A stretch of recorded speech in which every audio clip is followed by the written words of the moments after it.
감사합니다. 나눠주셔서. 이제 오늘 시간 좀 잠깐 저희가 이제 다시 이야기를 할 텐데요. 사실 이렇게 좀 복습을 좀 하는 시간이 필요한데 복습은 저희가 다음 시간에 좀 하기로 하겠습니다. 저희가 지금 전략적 관점에서 이 성경을 갖다 살펴보고 있습니다. 그래서 저번 시간에 어떤 이야기를 했는가 그냥 딱 간단하게 그냥 하나만 딱 보면 전 세계 인구를 봤을 때 뭐 70억 정도 된다 그러잖아요. 그거 어마어마하잖아요. 그 중에 중국이 몇 억이에요? 중국 12억? 13억? 13억 7천. 그리고 인도도 비스무리하죠. 이 중국하고 인도가 세계에 굉장히 큰 영향을 미치고 있어요. 그런데 세계 인구를 이렇게 대충 나눌 수 있죠. 3분의 1은 명목상 크리스천들, 그러니까 교회도 1년에 한 번 다닐까 말까 하는 사람들까지 다 포함해서 명목상 크리스천들이 있고요. 세계 인구의 또 3분의 1은 우리 이웃들입니다. 이 교회 다닐 수 있는 환경도 있고 우리가 전도하는데도 듣지 않는 자들. 그리고 세계 인구의 3분의 1이 어떤 자들이에요? 아까 말했듯이 인도네시아의 뭐 200 몇십 개의 한 번도 복음을 듣지 못한 종족, 또 아처족처럼 이 3만 몇 명 절대 복음을 들을 기회가 없는 거예요. 왜? 이들은 아무도 복음을 전해주지 않았을 뿐더러 문화적으로도 복음에 노출되어 있는 그런 문화가 아닌 것입니다. 요즘에 조금 재미난 게 뭐냐면요. 아까 뭐 박병기 목사님 이야기도 하셨지만 이 아프리카 오지를 가도 셀폰이 있어요. 그러다 보니까 그런 방향으로 또 복음에 전달되는 경로가 있기도 합니다. 그런 것을 갖다가 연구하고 생각하고 도전하려고 하신 분이 누구냐면요. 우리 저 키르기즈스탄의 호산나 선교사님 되나 이름이 하여튼 키르기즈스탄 YJ 선교사님은 그거를 하고 싶어 하세요. 애들 다 셀폰 갖고 있으니까 페이스북이나 이런데 I paid advertisement로 그런 강력한 클립 같은 걸 올리는 그런 작업을 하고 싶어 하기도 합니다. Anyway, 그러한 수단이 없는 사람이 세계 인구의 몇이라고요? 3분의 1입니다. 3분의 1. 그래서 이 3분의 1을 어떻게 우리가 전도를 해야 되는가? 근데 거기에 우리가 잊지 말아야 될 컨셉이 뭐였냐? 바로 종족이라는 개념이었어요. 그래서 저번 시간에 종족에 대해서 잠깐 살펴봤는데 물론 가물가물하실 거예요. 그래서 또 살펴볼 겁니다. 그래서 종족적인 개념으로 전 세계의 3분의 1을 우리가 어프로치를 어떻게 해야 되는가? 그거 관해서 저희가 이야기를 했습니다. 그러면 이제 저희가 그걸 가지고 137페이지로 한번 가볼게요. 이 137페이지에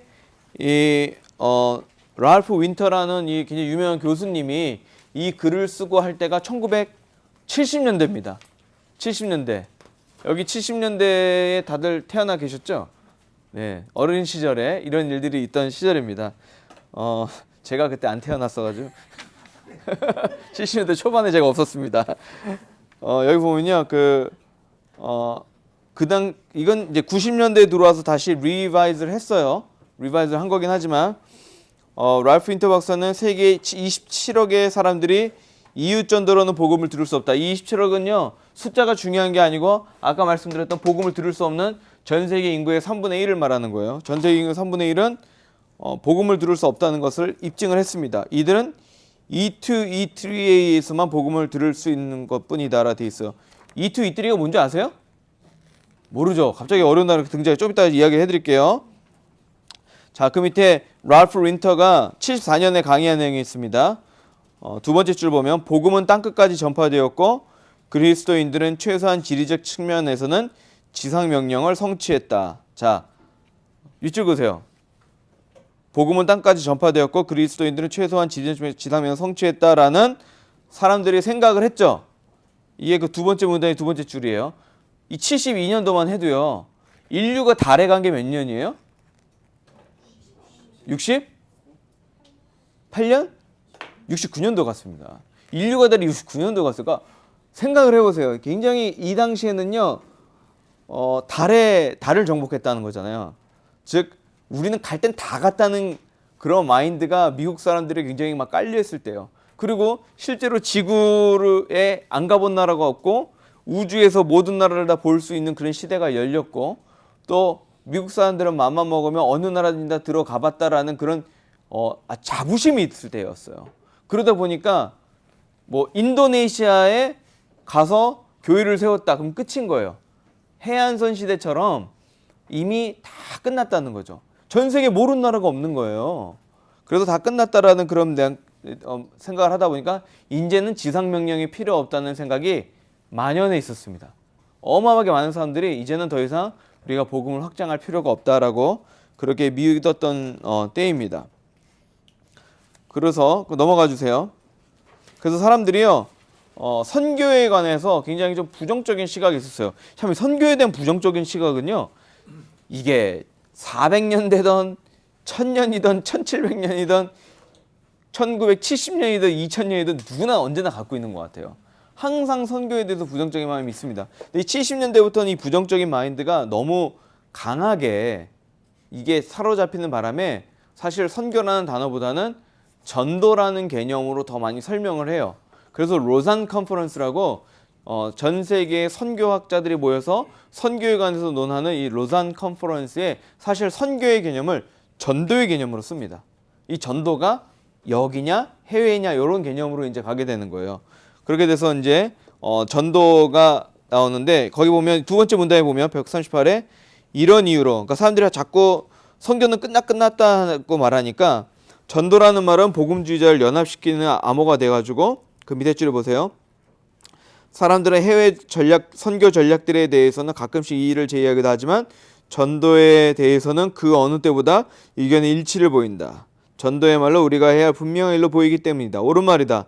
전혀 잘못된 것이 아니다. 많은 사람들이 가까운 여기서 복음을 듣고 하나님께 돌아오고 있다. 즉 전도에 대해서는 다 동의한다는 거예요. 여기 계신 분들 중에 선교의 방법에 관해서는 의심을 갖고 선교의 방법에 관해서는 일치를 못 볼 수는 있지만 전도를 하면 안 된다라고 생각하시는 계세요 여기? 없죠. 할렐루야 감사합니다. 없어요. 전도에 관해서는 모두 다 일치를 한다는 거죠. 그래서 지금 전도의 개념을 조금 학문적으로 분류를 한 게 오늘 이 과에서 되게 어렵다라고 생각하실 수 있을까 봐 제가 지금 좀 설명을 해드리는 겁니다. 자, 타문화 전도권이라고 되어 있는데요. 이 타문화 전도를 갖다가 설명하기 전에 제가 방금 전에 막 E2, E3가 나오고 그랬는데 저 기억하세요? 제가 잊어버려도 기억하셔야 돼요. 제가 이따가 그 나라 이러면 저쪽 이렇게 말씀해 주시면 되겠습니다. 예.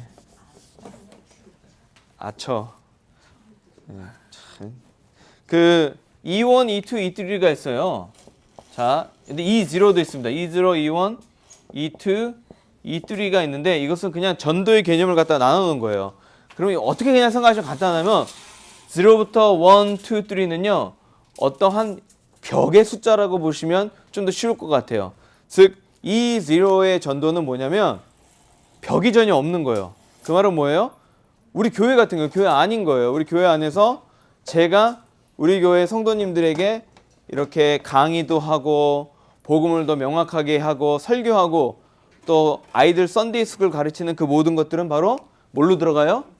E0로 들어가요. 우리 전도폭발 같은 경우 한국 사람들이 가서 한국 언어로 주로 이민 오신 분들에게 선생님 오늘 밤에 죽으면 어딜 이게 남들이 들으면 선생님이 뭔가 막 이런 이미 벌써 이원이 아닌 거예요. 이원이라는 것은 우리가 문화적인 공통점이 있어야 됩니다. 그럼 무슨 말이냐면 우리가 문화와 언어가 공유가 돼야 돼요. 그게 이원 전도예요. 그런데 E2는 뭐냐? 아까 제가 했던 장벽, 벽의 숫자로 보시면 된다고. E2 전도가 되면 어떻게 되냐면 E2라는 것은 뭐냐면 문화적으로는 비스무리해요. 근데 언어가 다를 수도 있고 같을 수도 있습니다. 참 애매하죠. 그렇다고 언어가 똑같은데 그럼 다 이원이 아니에요. 언어는 똑같아도 문화적으로 또 좀 다르면 장벽이 더 많은 거기 때문에 E2가 될 수 있어요. 그러니까 어떤 개념 하나로 이걸 종결시킬 수는 없어요. 예를 들어 볼게요. 우리가 얼바인에 살면서 한국 사람들, 특별히 여기서 이민 온 지 한 30년 되시는 분이 방금 배 타고, 요즘 배는 안 타고 그죠? 방금 비행기에 뚝 내려가지고 동부에서는 이걸 JFK라 불러요. Just from Korea. 동부에서는 여기서는 뭐 Fresh of the Fab이라고 부르기도 하고 막 이러잖아요. 하여튼 그 JFK나 뭐 Fab이나 이런 사람들이 왔다. 그러면 언어는 어때요? 언어는 같죠. 근데 이 이야기 하면 한국에서 바로 왔어요. 옷을 입은 꼬락서니까 마음에 안 들어서 저런 거적대기를 입고 와가지고 지금 그러고 이제 이야기를 하는데 여기서는 막 할 때 이 어려운 시절에 막 이러면서 막 내 이 미국 처음 왔을 때 접시부터 닦기 시작해가지고 막 이런 이야기 이민 50년 살을 이야기하는데 이분은 요즘에는 이민 어떻게 오죠? 집 사고 오죠. 옛날에는 오셔서 고생하셨는데 요즘은 미리 집도 사고 미시 USA라는 불건전한 그 웹사이트를 이용해가지고 이것저것 정보를 다 알고 와요. 그런데 우리 여기 미국서 이민생활 20-30년 하신 분들 미국 처음 오셨을 때 누가 우리를 도와줬어요? 드라이버 라이센스를 하나 딸려도 말도 안 통하고 정보가 없어도 교회 가면 교회에서 족보도 주고 목사님이 라이드도 주고 그랬잖아요. 그러니까 너무 달라요. 그런 관점에서 이들에게 전달하는 게 쉬워요, 어려워요? 쉽지 않다는 겁니다. 같은 언어를 써도요, 이투가 될 수가 있어요. 마찬가지예요. 문화적으로는 같아요. 우리는 얼바인에 살아요. 저는 얼바인이 아닙니다. 얼바인에 살고 있으니까 저도 벌써 이미 다른 거예요, 문화권이. 같이 얼바인에 사는데 우리 학교 뭐 PTA 뭐 같은 뭐 우리 자녀들의 친구예요. 그렇죠? 그런데 우리들은 얼바인의 문화도 공유하고 자녀들도 똑같은 생활을 해요. 근데 나는 한국말을 쓰고 이 옆집 사람은 중국말을 써요. 하지만 우리는 웬만한 걸 다 공유할 수 있는 게 있어요. 왜? 영어가 있기 때문에. 이런 사람들은 뭐가 돼요? 이투가 돼요. 문화적인 공유점이 있기 때문에. 그러니까 이 이투라는 개념은 결국 뭐냐면 같은 나라가 될 수도 있고요. 뭐 한국 사람이 미국이 될 수도 있고 미국 사람이 한국 사람이 될 수도 있고 주로 문화와 언어가 다 일치하는 게 아니고 조금 변화가 있는 게 그게 이제 이투가 됩니다. 이해 가시죠? 그러면 우리 자녀들은 이원일까요? 이투일까요? 네. 왜 애들 키우기 힘든 줄 아세요? 애들은 E2, E3, E4, 외계인 요 수준에 있는 게 우리 애들인 거예요. 우리와 벽이 너무너무 많아. 언어도 안 통해. 같은 한국말을 하는 것 같은데 생각하는 게 달라. 거기다가 문화적인 것도 달라. 저는요 최근에 누가 저한테 와서 목사님 트와이스 아냐 그래서 걔가 누구냐 그랬어요. 그러니까 목사님 소녀시대 안다. 이미 저하고도 갭이 있는 거예요. 제가 이렇게 젊은데도 이 젊은 요즘 청소년 아이들이 원하고 그들이 좋아하는 사람을 아무도 모르더라고요. 그런데 부모님들은 어떻게 했어요? 뭐 저따구 걸 보고 사니까 니들이 문제고 머리에 뭐만 들어있어 이렇게 나올 수밖에 없다는 거죠. 벽인 거예요. 예? 누구? 여론 또 뭡니까? 여론 또 뭐예요? 아 그때 혹시 목사님이 설교 시간에 말했던 뭐 그거 아니에요? 예. 난 그거 들으면서 야, 저 어느 때 이야기를 하시는 건가? 예. 알 수가 없죠. 심지어는 처음 들어봤죠 그런 단어를. 이 문화적인 차이가 있다는 거예요. 그러면 E2만 해도 어쨌든 공유점이 있잖아요. 그 E3는 뭘까요? E3는 장벽이 너무 많은 거예요. 무슨 말이냐면 언어도 다르고요. 문화도 다르고 지리적으로 다른 거예요. 아까 우리가 아초족. 아초족을 예를 들어 볼게요. 아초족이 있어요. 아초족이. 자, 그럼 아초족은 지리적으로는 중국에 살잖아요. 그렇죠? 그럼 우리가 만약 아초족에게 복음을 전하러 간다면 이게 언어 다르죠? 문화 다르죠? 할 게 너무 많아요. 배울 게 너무너무 많은 게 이뚫인 거예요. 심지어는 중국 사람들에게도 아초족은 이뚫이에요. 같은 나라에 바로 옆 동네 살 수가 있죠. 산 하나 건너면 아초족이 있는데 언어 달라 문화 달라 너무너무 달라. 이뚫이가 되는 겁니다. 자, 이 나라를 예를 들게요. 우리가 얼바인에 살지만 파키스탄에서 누가 여기 난민으로 막 들어왔다고 생각해 보세요. 그들이 영어를 조금 배워왔더라도 언어 다르죠, 문화 다르죠, 거기다가 생활 환경 다르죠. 같은 로케이션에도 이들은 뭐가 되는 거예요? 이뚜리 전도가 되는 거예요. 이해가 가세요? 제가 그래서 우리 자녀들이 이뚜리라고 말씀드린 이유가 그거예요. 언어 달라, 문화 달라, 대화 안 통해. 그렇죠? 삶의 공간은 한 집에 있으나 너는 저 세상, 나는 이 세상. 이뚜리가 된다고요. 그래서 자녀 키우기 힘든 거예요. 그러면 결국 뭐냐? 이뚜리가 되면 선교가 쉽습니까? 어렵습니까? 무지하게 어려운 거예요. 이뚜리 선교를 하려면 전문인 선교사가 될 수밖에 없어요. 그렇잖아요. 저번 시간에 이야기했던 위클리프라는 그 선교단체, 위클리프 선교단체가 그들의 언어를 갖다 번역해주는 역할을 하는 그러한 과정도 뭐 7년에서 10년을 거쳐갖고 해줘야 되는 거고, 그거 되고 나서 들어가서 그들의 문화를 배우고 복음을 전하고 하는 과정이 굉장히 쉽지 않은 과정이라는 겁니다. 그리고 결국은요, 이뚜리 선교가 사실은 제일 힘들어요. 그렇죠? 우리가 제일 익숙한 거는 is로, 우리 부흥사경회하고 우리 제자 훈련하고는 다 is로예요. 그리고 우리 주변에 아는 한인들 대상으로 그들을 갖다가 선교하고 전도하는 거 E1이 되는 거고, 그나마 우리가 조금 어렵지만 가끔 하는 게 E2. 성격 좋은 분들 있잖아요. 막 우리 김경장 목사님 What kind of religion? 맨날 What kind of religion? 하도 많이 들어갖고 나도 기억해. 영어 별로 많이 안 하시잖아요. What kind of religion? 크리스찬? 이슬람? 지저스 이거 언어는 안 되는데 미국에 사니까 E2 하시는 거예요. 가끔 저런 분들 계십니다. 근데 많지 않아요. 그렇죠? 이거를 이해하고 보시면 되겠어요. 139페이지를 보면 파키스탄 나라의 예를 들게요. 파키스탄이라는 나라가 있는데 이 파키스탄에 뭐냐면 대대적으로 기독교 사람들이 있다는 거예요. 무슨 말이냐? 정말 1000년이 넘는 기독교를 믿는 가문들이 있다는 거예요. 이게 참 대단한 일 아닙니까? 인도에도 그렇잖아요. 대대손손 많지 않는 사람들이, 예수님을 믿어온 사람들이 뭐 파키스탄이나 또 인도나 그리고 뭐 아프가니스탄이나 이런 데 있어요. 십자군 전부터 예수님을 믿어왔는데 개종을 하지 않은 그런 사람들이 있습니다. 그럼 참 특이하잖아요. 그러면 언어는 같겠죠? 같은 문화권이겠죠? 여기서 말하는 그거예요.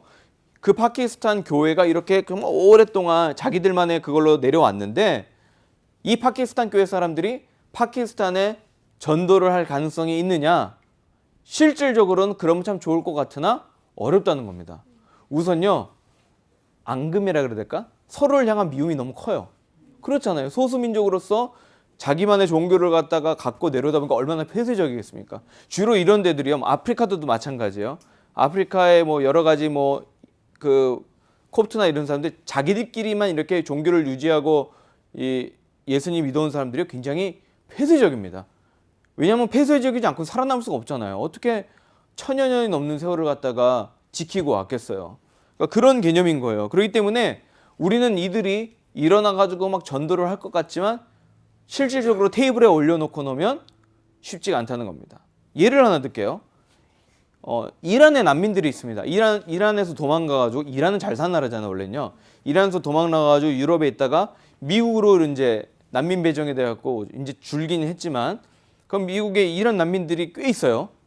그러면 이란 난민들이 페르시아어계를 쓰잖아요. 페르시아어계를 쓰는 이란 난민들이 미국에서 교회를 자기들끼리 형성을 합니다.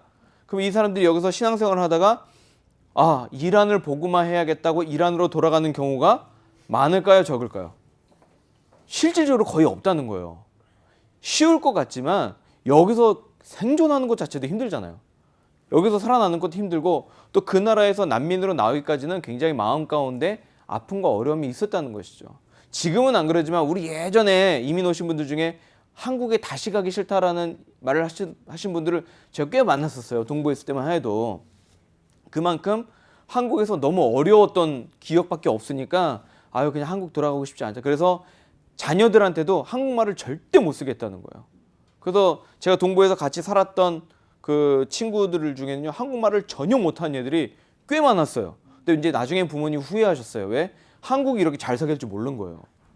그리고 한국말을 못하면 좀 오히려 이렇게 너는 뿌리도 모른다는 이런 취급을 받게 되는지를 30년 전에는 몰랐던 거죠. 그러니까 그런 거예요. 그렇듯이 실질적으로 우리가 봤을 때는 같은 민족이기 때문에 할 것 같지만 더 어려운 경우가 많다는 것입니다. 그렇기 때문에 이 민족교회라고 부를지라도 이들이 여기 밑에 가면 그렇게 돼 있죠. 그 네모박스에 보면 이와 같이 무슬림들은 지리적으로는 이 그리스도인과 가까운 일일지 몰라도 문화적으로는 전혀 가깝지가 않다는 거예요. 그러니까 이들에게는 오히려 E2가 아니라 E3 전도가 될 만큼 어려워진다는 거죠. 오른쪽에 네모박스에 별표 치세요. 파키스탄 무슬림들이 지리적으로는 파키스탄 그리스도인 가까운 이웃일지 몰라도 문화적으로는 그렇지 않다. 통상적인 전도는 별 효과가 없다라고 되어 있습니다. 이제 그 밑에 또 이제 남인도 교회의 예가 있습니다. 남인도 교회는 19세기에 여러 교회들이 굉장히 많은 노력을 해서 기울어진 대형 교회예요. 근데 거기 세 번째 줄 밑에 가면 100개 이상의 카스트 중에 몇 개가 95%를 차지한다고요? 단 5개의 계급이 95%를 차지한다는 것입니다. 자, 인도에서는요, 카스트는 없앤다고 해도 남아있잖아요. 그리고 내 카스트에서 다른 카스트로 만나는 것 자체가 거의 불가능하잖아요. 그리고 맨 밑에 있는 언터처블은 도저히 조금이라도 떨어져 있으면 같이 해서 안 된 존재들이잖아요. 즉 인도가 선교가 아시잖아요. 여기 윌리엄 캐리부트 샤이가 그렇게 했는데 힘든 이유 중에 하나가 뭐냐? 바로 이 카스트들이 자기들끼리밖에 하기 힘들기 때문에 지금 뭐예요? 5개 카스트들이 교회 95%를 차지하고 있는 거예요. 그러면 나머지 95개의 카스트들은 전도할 기회가 있습니까? 없습니까? 없는 거예요. 교회가 아무리 대형 교회가 되더라도 그 교회는 그 나머지 95개 카스트를 갖다 전도할 만한 여력이 없다는 거죠. 사실 우리 베들교도 마찬가지예요. 우리가 열반에 있지만 우리가 중국, 인도, 필리핀 다 커버할 수 있습니까? 없습니까? 없어요. 그럼에도 불구하고 우리가 건강하게 성장하는 이유는 여기에 그만큼 한인 인구들이 많고 우리가 정말 나가서 전도할 자들이 많기 때문에 교회가 건강하게 계속 성장을 하는 거예요. 그러니까 이게 좀 다른 개념입니다. 그렇기 때문에 전도하기 위해서는 좀 다른 방식을 취해야 된다는 거예요. 그 다음에 맨 밑에 내려가면 밑에서 두 번째가 나가랜드에 관한 이야기가 있습니다. 이 나가랜드의 나가라는 산지에 사는 데의 복음을 전하는데 그 다음 장 넘어가 보세요. 이 나가랜드 사람들이 나가인들을 회심시켰어요. 그러자 그 종족이 거의 다 이제 크리스천이 된 겁니다. 그런데 그러고 났는데 옆에 마을을 가요. 근데 옆에 마을이 언어도 비슷하고 이제 문화도 비슷하죠. 그 이야기를 하는 거예요. 그렇게 선교를 하다 보니까 주변이 막 전도가 됩니다. 근데 딱 끊어져요. 왜 끊어져요?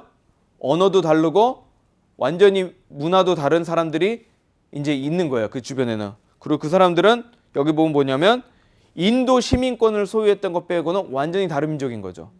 그러면 생각해 보세요. 나가랜드 사람들이 라라랜드가 아니고 나가랜드 사람들이 자기 옆에 언어가 비슷한 사람들에게 전도하는 건 뭐예요?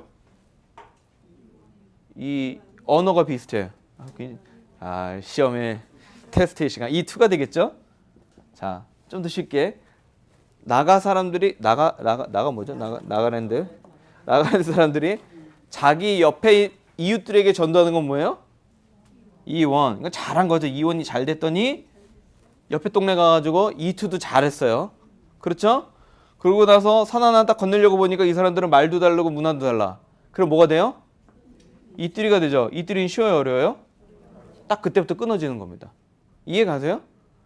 이원과 이투는요, 우리가 쉽게 할 수 있지만 이뚜리가 되는 순간부터는 굉장히 어려워집니다. 지금 그 이야기를 하고 있는 거예요. 자, 여기 그림 하나 보이죠? 누가 막 건너가고 있는 그림. 이투 전도는 다소 다르긴 하지만 약간 유사성이 있는 문화에 복음을 전하는 것이다. 전도를 위해 새로운 언어를 배워하며 언제나 문화의 특성을 고려해야 한다. 메시지 상황이 되면 교회는 그 문화에 맞게 서유전다. 이렇게 지금 나와 있습니다. 그래서 지금 141페이지로 이제 넘어가 볼게요. 우리가 이원, 이투, 이뚜리에 갔는데 맨 위에 나온 게 이제 대만의 예입니다. 대만 아시죠? 대만, 타이완. 너무 쉬운 걸 물어보면 대답들을 안 하죠. 어려운 거 막 물어봐야 되는데 막 라트비아 아냐 막 이래야지 이제. 그 대만을 보니까 거기 이제 나와 있잖아요. 대만은 실질적으로 대만에는 살던 원주민들이 있다는 거예요. 그렇죠? 이 원주민은 대만의 원주민은 어디서 왔냐? 폴리네시아 사람들이라는 거예요. 그러니까 남쪽에서 올라온 사람들이죠. 그러면 완전히 다르게 생겼을 거 아니에요? 폴리네시아 원주민들이 있고 또 중국에서 언젠가 건너왔는데 언어가 다른 아까 하키족인가? 하카어를 사용하는 약간 중국 계열의 그런 한족 계열이 아니죠. 그 중국 계열의 사람들이 살고 있다는 거예요. 그런데 나중에 공산화가 되면서 맨더린을 쓰는 한족들이 대거 몰려왔잖아요. 그렇죠? 그럼 한족들이 대거 몰려왔는데 한족들이 자기들끼리 전도를 하는 건 이 원이 되는 거고 한족들이 중국서 언젠가 온 하카어를 쓰는 사람들에게 하는 거 이투가 되는 거고 폴리네시아 사람들 원주민들에게 하는 거 이뚜리가 된다. 이제 이 말을 하는 겁니다. 대충 이해 가시죠? 이원, 이투, 이뚜리 왜 이렇게 어려운 말을 자꾸 쓰는가? 그 이유가 있어요. 자, 좀 내려가 보면 중간에 일본에 나오는데 인도와 마찬가지 일본에서도 언어 장벽보다 사회적 차이가 더 중요할 때가 많다라고 돼 있죠. 그래서 일본은 단일 민족이고 단일 언어를 씀에도 불구하고 전도가 어려운 이유 중에 하나가 뭐냐?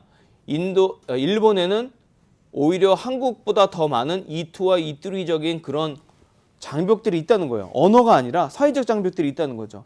우리가 범접할 수 없는 그런 사회적 장벽과 관습적 장벽이기 때문에 일본은 어렵다. 이제 그 말을 하는 것입니다. 넘어가 볼게요. 그 다음 장입니다. 142페이지 보면 자, E1은 효과적이지만 E3는 매우 중요해요. 거의 밑점을 쫙 그으세요. 자, 그리고 E1은 뭐라고 돼 있어요? 영어로 어려운 단어죠? powerful. E3는 뭐라고요? essential. 아주 필요하다는 거죠. 자, 이게 무슨 말이냐면 자, 뭐 특별한 노력이 필요한 E2와 E3 전들을 통해 문화의 장벽을 넣어 새로운 공동체를 만들고 현지 교회가 효과적인 이원 차원에서 기를 계속 수행하도록 하는 것이죠. 여기 밑줄 그으세요. 현지 교회가 효과적인 이원 차원에서 기를 계속 수행하게 돕는 것이다 라고 되어 있는데 밑줄을 쫙 그어주십시오. 별표도 쫙 해주시고 돼지꼬리도 하시고 하시면 되겠습니다. 자, 왜 이렇게 E1, E2, E3 이렇게 장황하게 제가 이렇게 설명을 했는가? 요거 또 설명해야지 좀 있어 보여요. 제가 어렵잖아요. 이렇게 막 용어를 막 쓰고 별거 다 아닌데 어디 가서 해보세요. 우리는 E3 선교 참 중요하다 이런 말하면 아무도 못 알아먹습니다. 신학교 강의하는 것 같잖아요. 별로 어려운 단어도 아니까 꼭 한번 써보세요. 너 E1 선교하니? 뭐 이렇게 하면서 전도 폭발 가시면 그래서 우리 E0와 E1은 더 열심히 해야 된다. 이제 E2도 좀 해야 되지 않겠느냐? 막 이런 식으로 할 수가 있습니다. 이 말은 뭐냐면요. 자, 한번 생각해 보세요. 가장 쉬운 전도가 뭐예요?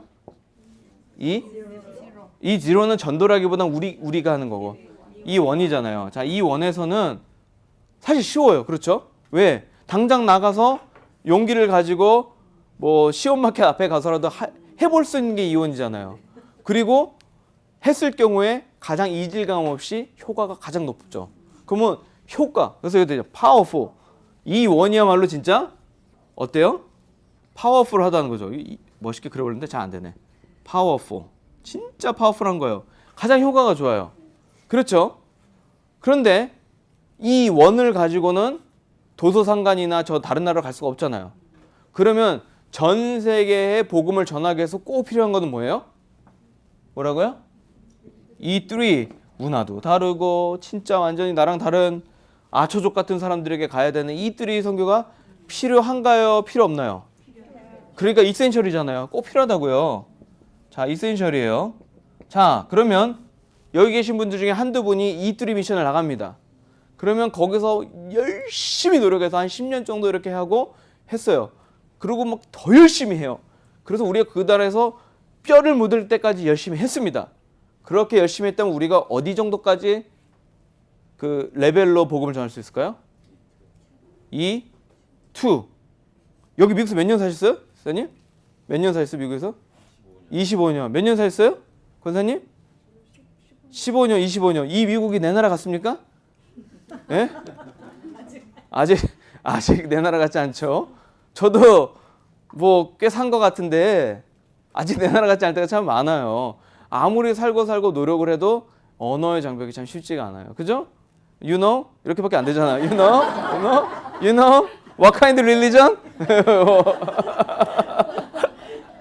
그렇잖아요. 우리가 언어를 못해도 사는데 지장이 없어요. 시온마켓 가고 H마트 가고 참 그런 것 같아. 그러니까 아무리 노력해도 우리가 할 수 있는 거는 E3에서 E2 정도 되는 수준이라는 거예요. 그렇죠? 그러면 E3보다 E2는 좀 낫죠? E2 전도는 좀 낫잖아요. 언어와 문화를 좀 극복해서 전도를 할 수 있긴 하지만 still E1보다는 어렵다는 거예요. 그러면 선교사님이 E3 지역에서 새로운 사역자를 길러냅니다. 이 새로운 사역자를 길러내는 작업은 E2 작업이겠죠. 완전 힘들게 뭐 E3에서 E2로 데리고 와서 E0화 해가지고 막 키우는 작업을 했어요.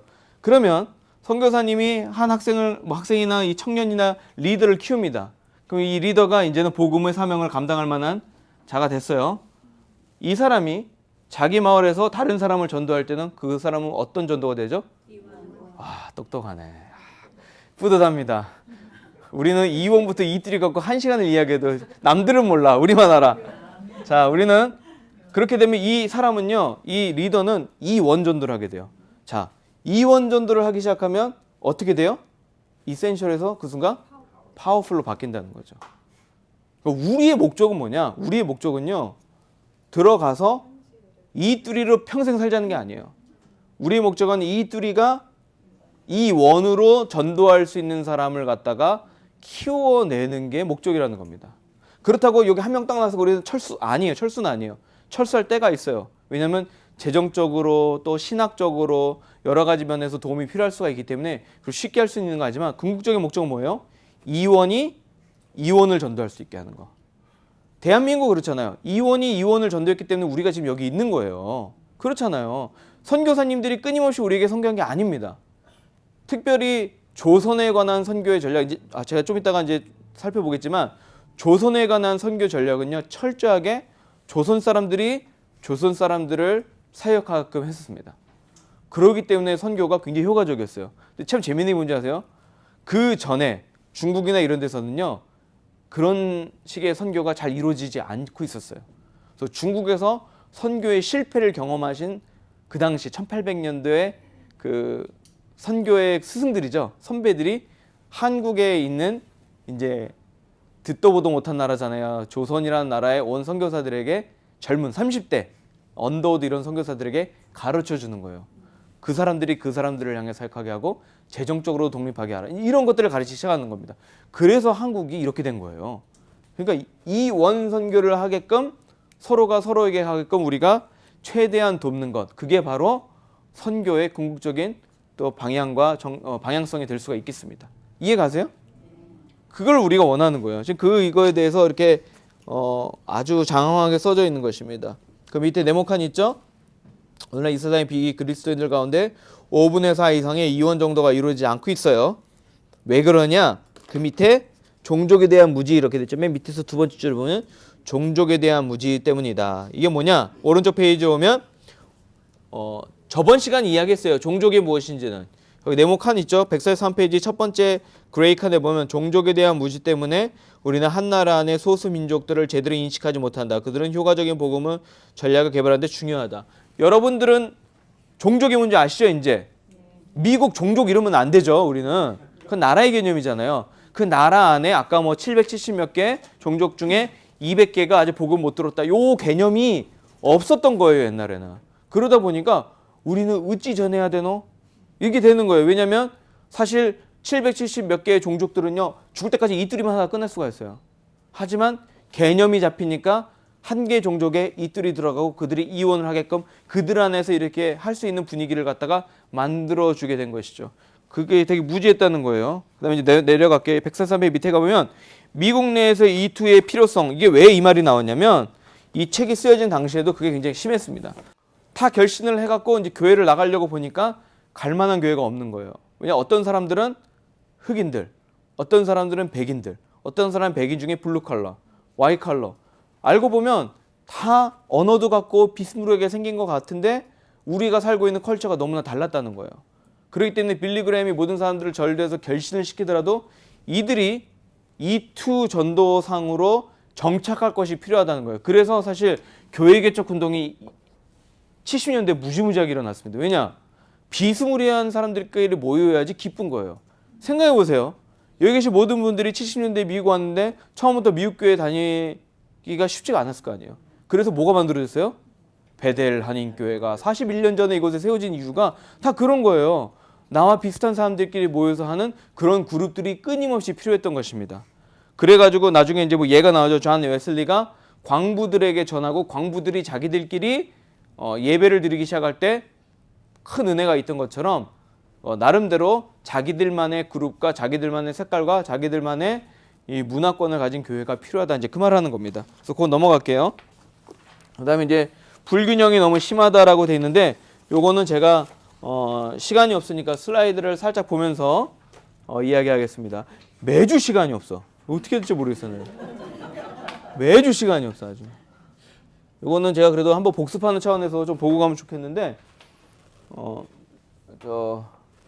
왜 교회가 선교를 해야 되는가 저번 시간에 이야기했어요. 근데 이게 너무나 중요하기 때문에 꼭 리마인드를 좀 하셨으면 좋겠습니다.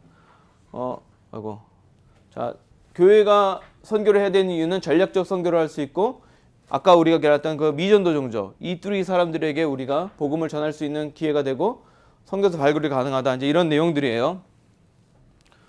그리고 이제 문제가 뭐냐면 방금 전에 본 불균형이 너무 심각하다는 그 개념에 대해서 좀 설명을 해드리려고 하는 거예요.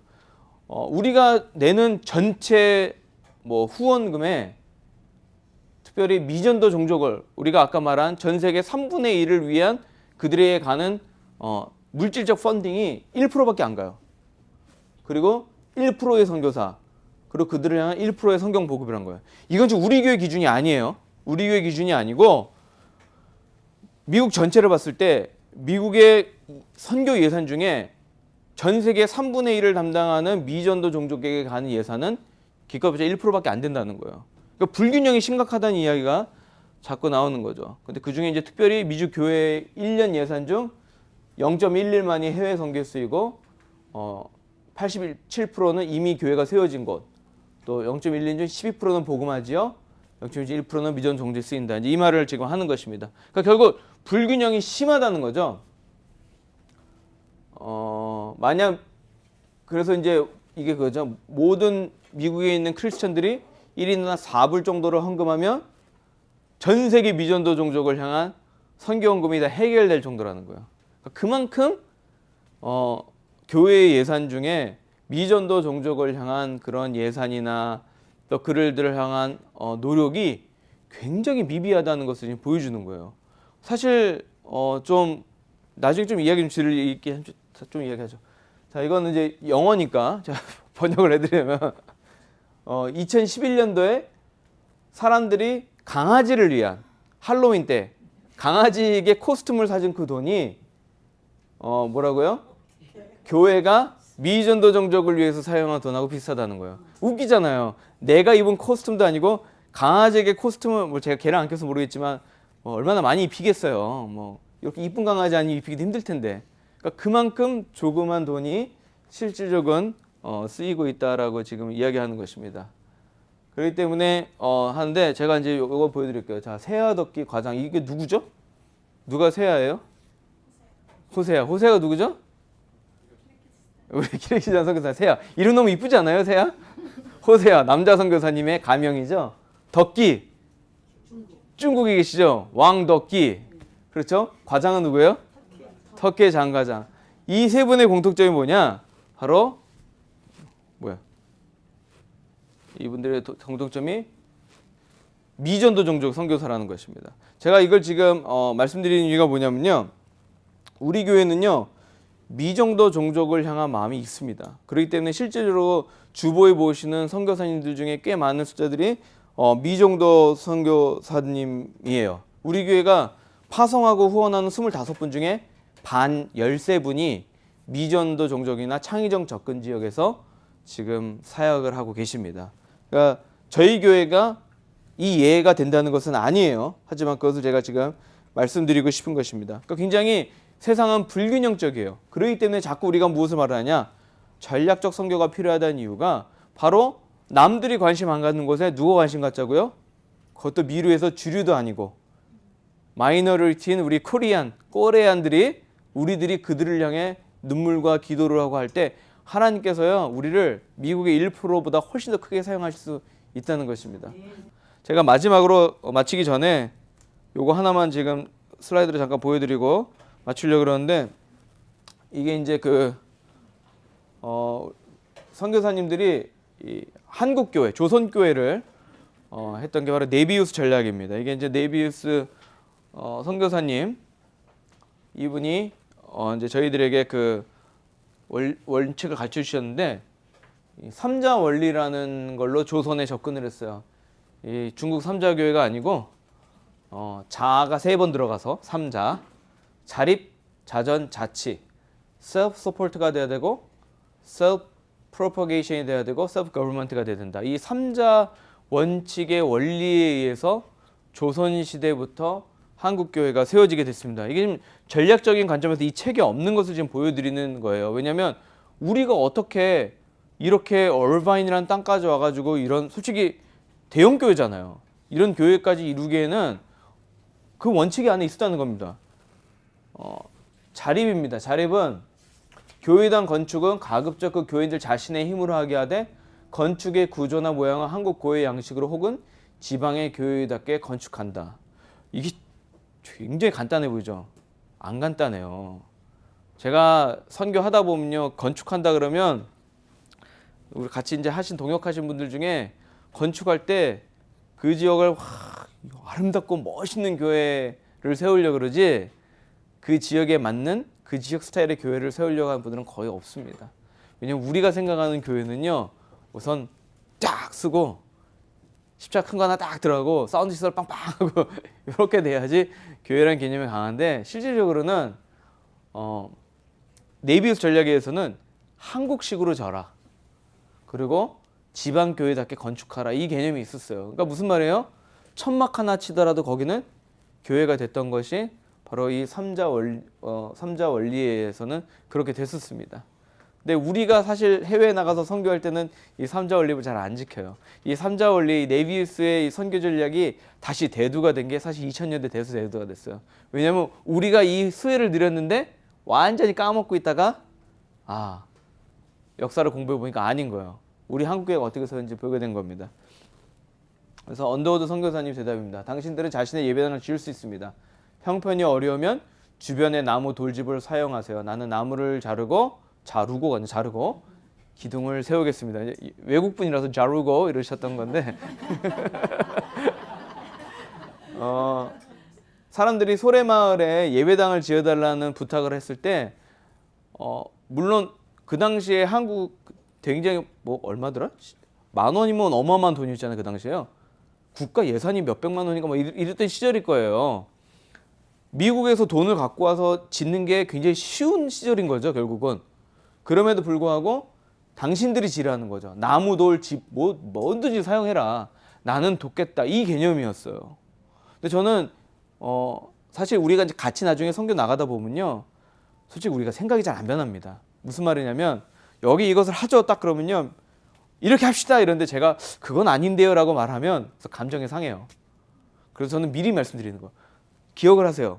네비우스의 삼자 원리 이 원칙에 의해서 선교를 했을 때 조선의 교회가 이렇게 세워졌다는 걸 기억하시면 좋겠어요. 물론 나중에 또 까먹으실 거예요. 우리 맨날 그러니까. 그래도 하나님의 성령 가운데 좀 인도해 주시면 좋겠어요. 이게 중요한 것 같아요. 우리가 돈을 가져가서 뭔 것을 하는 것보다도 우리는 나무를 자르고 기둥을 세우는 역할을 해주는 게 중요하다고 생각합니다.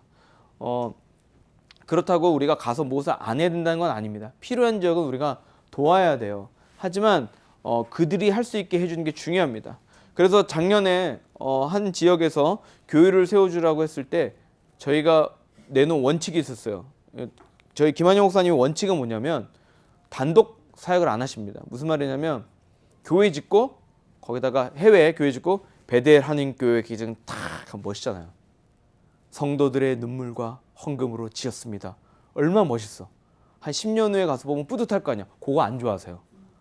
왜 영광을 우리가 받느냐는 거죠. 그래서 김한영 목사님께서는 저희들에게 주신 원칙이 뭐냐면 교회를 하나 짓더라도 단독으로 짓지 말고 우리가 90%를 대더라도 누가 10%를 대더라도 동역해서 우리 이름을 사라지게 된다는 거. 근데 저는 그게 참 중요하다고 생각해요. 왜냐하면 우리가 사역을 하다 보면 사실 우리는 이름 남기는 게 참 중요하거든요. 근데 이름 남기는 게 중요한 게 아니고 우리는 나무를 자르고 기둥을 세우는 작업을 하면서 그들이 하게끔 만드는 거죠. 그리고 그 지역이 교회가 필요하다 말을 했을 때 우리가 전제 조건을 건 게 있습니다. 우리는 협력해서 하지 않으면 못한다. 첫째. 두 번째는 그 지역 사람들이 원하지 않으면 안 하겠다. 1년이 걸리든 10년이 걸리든 그 사람들이 자기들이 원해서 자기들이 노력하고 털을 닦고 하는 과정이 진행되지 않는 이상은 그 어떤 도움도 못 준다는 게 원칙이었습니다. 근데 정말 그렇게 이야기를 했더니 자기들끼리 막 으쌰으쌰 하면서 땅도 고르고 돌도 치우고 기초를 막 만들기 시작하는 거예요. 그러니까 저희가 돕기 위해서 기도도 하고 이제 시작을 하고 있습니다. 이 삼자 원리 원칙이요, 참 중요한 것 같아요. 그렇게 돼서 우리는 자립하는 것부터 먼저 배웠습니다. 근데 자전이에요. 교회 일꾼에 관한 겁니다.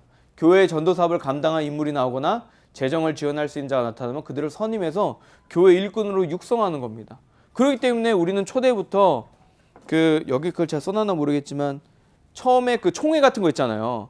선교사님들뿐만 아니라 그 당시에는 이제 북한하고 다 같이 평양에 총회가 열렸는데 그 총회 인원의 많은 사람들이 다 한국 사람 목사였다는 거예요.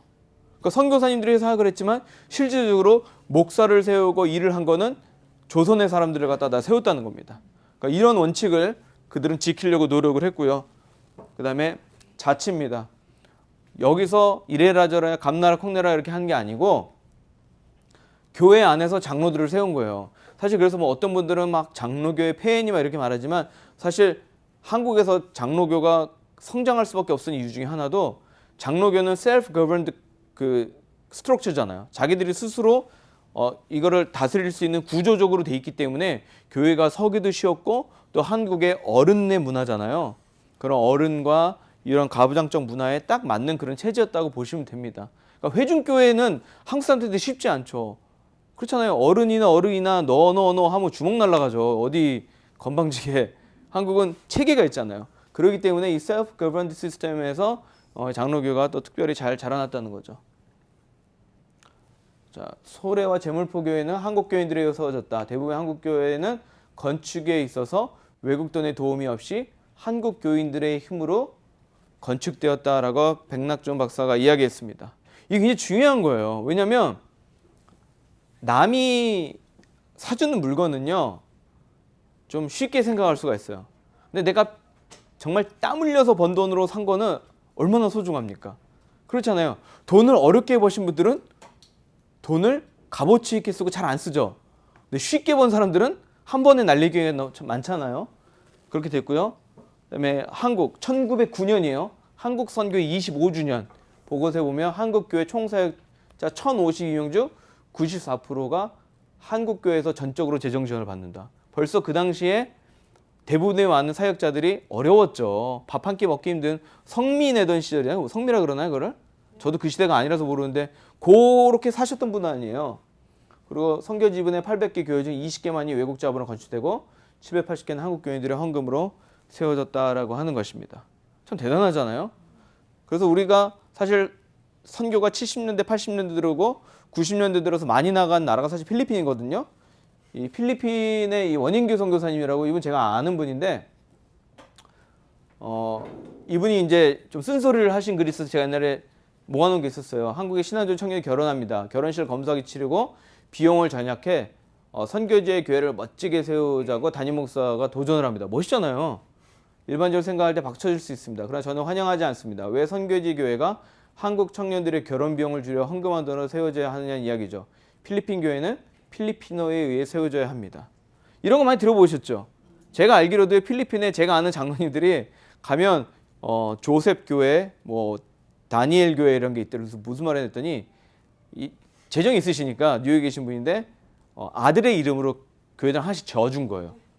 예, 그리고 요번에 그걸 헌당하러 가신다 그러더라고요. 뭐 얼마 안 든대요. 뭐 얼마면 뭐 뚝딱 진다 그러더라고요. 그러니까 그게 위험하다는 거예요. 물론 얼마나 멋있어요. 내 아들 이름으로 다 뭐 조셉 채플 멋있잖아요. 이름은 기가 막힐지 몰라도 그들의 교회가 아닌 거예요. 남이 져죽은 건물이 될 수 있다는 거죠. 그리고 이제 아이 엄마 성도에 놀면서 선교사들이 갈등할 수 있습니다. 에어컨을 놓으면 안 될까? 근데 저는 안 넣습니다. 계속 안 넣을 것입니다. 에어컨이 한 대 있으면 엄마들도 좋아하고 성도들도 좋아하겠지만 혹시 다른 사역지를 가거나 그 교회에서 사역을 하지 못할 때 자신의 힘으로 에어컨을 유지할 수 있는 재정적 여유가 없다면 안 놓는 것이죠. 이해 가세요? 우리가 겉으로는 되게 그런 거 많잖아요. 우리 선교하다 보면 와 진짜 특히 아이들이 더 그래요. 아이들 보면 막 안쓰럽잖아요. 그럼 이 아이들에게 막 다 갖다 주고 퍼주고 싶다고요. 근데 생각을 해보세요. 여러분들이 지금 가갖고 그들에게 줄 수 있는 게 평생 갈 것이냐는 거죠. 원타임에 그칠 가능성이 많다는 거예요. 원타임에 그칠 가능성은 사실은 지속적으로 하는 것보다는 안 좋다는 거죠. 그렇기 때문에 지속적으로 할 수 있는 무엇인가가 필요하다는 것에 관해서 더 이야기를 하고 있는 것입니다. 제가 이제 그 전략적인 관점에서 이제 한국 교회에 관한 이야기를 잠깐 말씀드렸는데 참 이게 중요한 것 같아요. 우리가 없는 곳, 힘든 곳에 가서 한국 사람의 근성으로 막 새마을 운동하던 그 정신을 가지고 막 세우고 막 everyday improvement 매일매일 더 좋아지지 않으면 못 견디는 우리 한국 사람들. 미국에 있다가 한국 가면 깜짝깜짝 놀라죠. 건물이 1년 만에 뚝뚝뚝뚝 서져 있고 갑자기 서울 톨게이트 주변이 도시가 되어 있고 막 깜짝깜짝 놀라요. 한국 갈 때마다. 우리는 그런 것에 익숙해져 있긴 하지만 세상 모든 사람들이 그렇게 살 수가 없다는 겁니다. 그들이 그들의 힘으로 그들 스스로 자립하고 선교하고 또 아까도 말씀드렸죠. 이원, 이투, 이투리 중에 우리 애가 살 수 있는 사람은 아무리 노력해도 이투리에서 이투까지밖에 못 가는데 그들이 스스로 이원의 전도를 감당하게 하는 것, 그것이 우리의 전략적인 목적이라는 것이죠. 그리고 그러한 사람들을 찾아내는 작업이 종족을 찾는 거고 770개의 부족 중에 200개, 500개의 부족 중에 445개. 기가 막힌 거잖아요. 그러니까 중국은 소수민족은 다 그냥 버려져 있는 거예요. 결국은 관심도 없는 것이고 이러한 자들에게 복음을 전하는 거, 이게 바로 전략적인 관점인 것이고요. 그리고 이러한 자들에게 어떻게 재정을 후원할 것인가. 전체 선교 헌금의 1%도 안 쓰여지는 이 세계 선교의 현장 가운데 그것을 어떻게 우리가 더 전략적으로 도울 것인가 고민하는 것이 바로 우리들이 해야 할 일입니다. 저는 우리 미션 익스포즈 팀이요, 이렇게 좀 시야를 좀 확 넓혔으면 좋겠어요. 넓히셔야 되는 이유가 뭐냐면요, 단기 선교 가시는 분들은 내가 갔던 단기 선교가 내 인생의 전부예요. 항상 저는 그렇게 믿어요. 내가 아는 만큼 믿는 거예요. 신학도 마찬가지입니다. 내가 이해하는 만큼 은혜를 받게 돼요. 그렇기 때문에 신학의 백그라운드가 전혀 없는 분들은요, 설교가 조금만 어려우면 정신을 못 차립니다. 그런데 우리가 이 신앙의 근육을 갖다가 서서히 넓히잖아요. 그리고 신학적인 폭풍만 아니라 말씀의 깊이를 더해가기 시작하면요, 말씀이 떨어지면 어마어마한 은혜가 되게 됩니다. 선교도 마찬가지인 것 같아요. 우리가 아는 선교의 개념에서는 이해도 안 가고 은혜가 안 될 때도 많지만 선교의 개념이 더 확장이 되고 하나님께서 하시는 일이 역사적으로 전략적으로 보이기 시작하면요, 보이기 시작하는 거예요. 우리 서집사님께서 루마니아 집시를 이야기했잖아요. 루마니아만 봐갖고는 거기 괜찮은데 뭐 야 1년에 10,000불이나 벌어. 물론 10,000불이 잘 사는 나라는 아니잖아요. 10,000불이면 어느 정도 사는 나라긴 하지만 그렇게만 볼 수 있는 개념이 되지만 선교에 대한 눈이 커지게 되면 그 나라 안에 있는 집시들이 보이게 되고 그들의 필요가 보이게 되고 그들을 위한 사역이 보이게 되는 겁니다. 이해가 가세요? 우리가 중국을 또 어프로치 해주셔야 됩니다. 오늘 여기까지 이제 마치려고 하는데요. 아까 말씀드렸듯이 우리 아주 기도하기 원합니다.